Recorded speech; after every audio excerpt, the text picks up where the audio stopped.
We see the headlines about massive lawsuits and market monopolies, but we rarely see the actual mechanics of how they're being fought. This is EconWorks. We look past the talking points to find where law, economics, and markets actually collide. Let's get into it.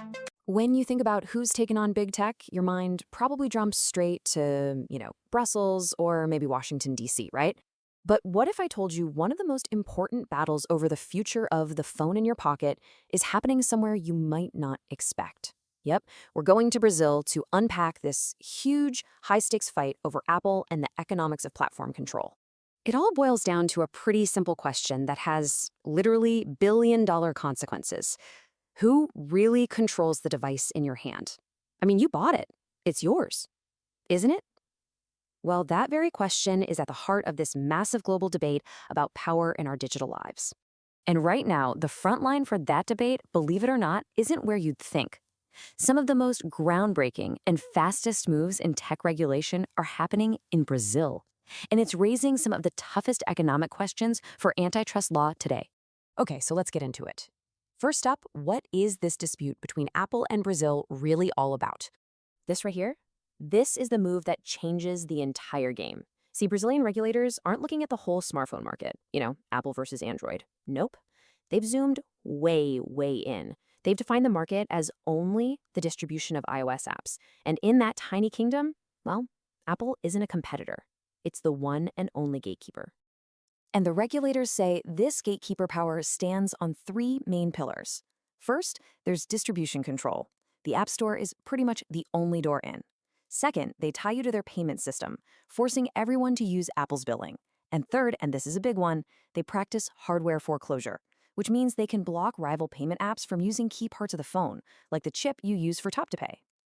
And this image really shows you the fundamental shift regulators are trying to force. On the left, that's the before, a totally closed system. One app store, one payment system, one company calling all the shots. And on the right, that's the after they want to see, a world with other app stores and other ways to pay. They're essentially trying to turn Apple's private fortress into a regulated public highway. So this brings us right to the middle of the conflict, the great debate between the regulator and the platform. Because at the end of the day, this whole argument really comes down to which lens you're looking through. You can look at the exact same platform and see two completely different things. It all depends on your point of view. So what are these two sides? Well, if you're a regulator, Apple's closed ecosystem looks like a fortress built to maintain market power. That 30% fee looks like a tax or rent on developers, and the rules look like a way to lock out competition. But from Apple's perspective, that integrated system is the product. They argue the fees pay for all the innovation and that the restrictions are absolutely crucial for protecting all of us from security threats and fraud. This entire massive debate can be boiled down to one tiny piece of hardware, that little NFC chip for contactless payments. And it poses this huge question. Is that chip like a public utility, a road that everyone should be able to use? Or is it Apple's private property that they can control however they want? Regulators have a term for this, the NFC bottleneck.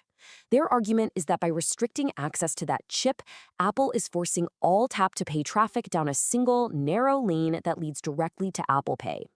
What they're saying is, if you open up that bottleneck, you could create a multi-lane superhighway where tons of other payment apps could finally get on the road and compete. So, why is this all happening so darn fast in Brazil compared to other places?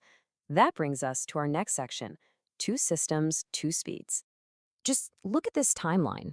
A complaint gets filed in 2022, and there's a final implementation deadline by April 2026. Now, in the world of antitrust, where big cases can drag on for a decade or more, this is basically light speed. It's the regulatory equivalent of breaking the sound barrier.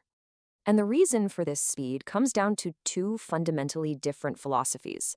Brazil has an administrative model that's built for quick intervention. It tries to fix the very structure of the market to prevent problems from happening in the first place. That's called ex ante regulation, acting before the harm. The traditional U.S. model is much slower. It's a judicial process about proving in court that consumers were harmed after it's already happened. That's ex post.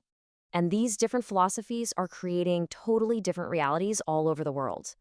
When it comes to that single NFC chip, the EU says it's open access for everybody. The U.S. allows for restricted access. And now Brazil is creating this third way, a kind of partial, regulated access. We are literally watching three competing economic experiments play out in real time across the globe. which leads us to our final point. This isn't just a case study, it's a live, real-time experiment. And the big question is, what happens next? One of the key sources for our explainer puts it perfectly. It says that Brazil's approach really changes the central question of antitrust. It stops being about, are markets competitive right now? And it becomes about, does the market's very structure even allow new competition to be born tomorrow? And that, right there, is the biggest takeaway from all of this. We could be seeing a fundamental shift in what antitrust even is. It could be moving away from just punishing bad behavior that happened in the past and moving towards actively designing the digital markets of the future. So we're left with a powerful question at the heart of this whole global experiment, a question that regulators, tech companies, and really all of us are going to have to answer. Should the rules of our digital world just wait around and react to harm after it happens? Or should they try to build a better, more competitive market right from the start?